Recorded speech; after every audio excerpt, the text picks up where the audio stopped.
துறைகளுக்கும் தலைவர்களாக தந்தையாக தேர்ந்தெடுக்கின்றார். இந்த உலகத்தில் ஒளியியல் என்று இந்த கேமரா இது போன்ற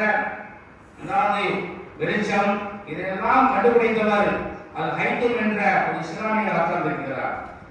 என்னென்ன அறிஞ்சுகிறார் என்ற அந்த உலகத்துடைய கணிதம் வானியல் அத்துணைக்கும் மிகப்பெரிய தந்தையாக இருந்தவர்கள் இஸ்லாமியர்கள் தான். இன்றைக்கு அப்படிப்பட்ட இஸ்லாமியர்கள் நம்முடைய கல்விக்கூடத்திலிருந்து விலகியதன் காரணமாக நீருடைய மார்க்க பட்டியலாத காரணமாக ஒரு கட்சி மட்டும் இருக்கிறது, இன்னொரு கட்சி இல்லை. இல்லாத காரணமாக என்னவே ஆனது, தாயும் தந்தையும் கஷ்டப்பட்டு ஒரு குழந்தையை படிக்க வைத்திருந்தார்கள். மிகப்பெரிய அவர்கள் இன்ஜினியராக இருந்தார்கள், மிகப்பெரிய வல்லுநராக இருந்தார்கள். பொறியியல் கல்லூரியை படித்து அவர்கள் பொறியாளராக இருந்தார், ஒரு பெரிய வக்கீலாக இருந்தார், அவர் மிகப்பெரிய ஒரு ஐபிஎஸ் படித்தவராகிறார். ஆனால் அதே படிக்கக்கூடிய அவரிடத்தில் குர்ஆனை கல்வியை கற்றுக் கொடுத்தால் காரணமாக நிலை என்ன ஆகிவிட்டது?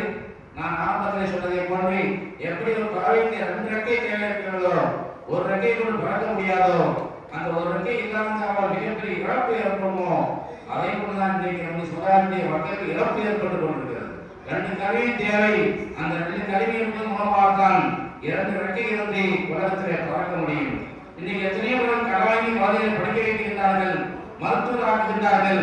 குர்ஆனுடைய அந்த கல்வியை கொடுத்தாலும் காரணமாக தாயுடைய அந்தஸ்து என்ன, தாயுடைய காலைதான் சொர்க்கம் என்பதை அவருக்கு உணர வைக்கவில்லை.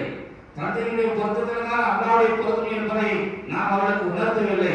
அப்படி இல்லாத காரணமாக படித்து பட்டத்தை பெற்ற பிறகு இன்றைக்கு அவர்கள் படித்ததன் காரணமாக பட்டத்தின் காரணமாக கல்வியின் காரணமாக பதவியை இழந்தார்கள். அந்த பதவியின் மூலமாக தாய்கள் செய்ய வேண்டிய பணிகளை என்ன அதை அவர்கள் புரியவில்லை. கல்வி இருக்கிறதே ஒரு பதவியை அமர்த்தும், அந்த பதவிகளை தக்க வைப்பதை ஒழுக்கம் தான் என்பதை இஸ்லாம் கூறுகிறது.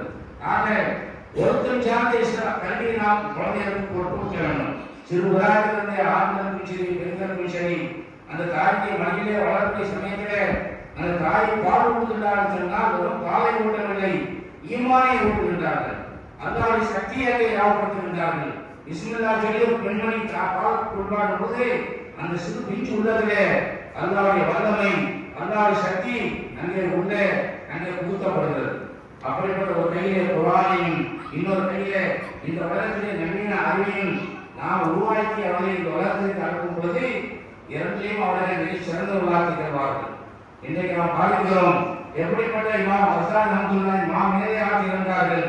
அவர்களை உருவாக்கியவர் யார்? தாயார் தான். இமாம் ஷாஃபி ரஹ்மத்துல்லாஹ் அவர்களை உருவாக்கியவர் யார்? அவருடைய தாயார் தான்.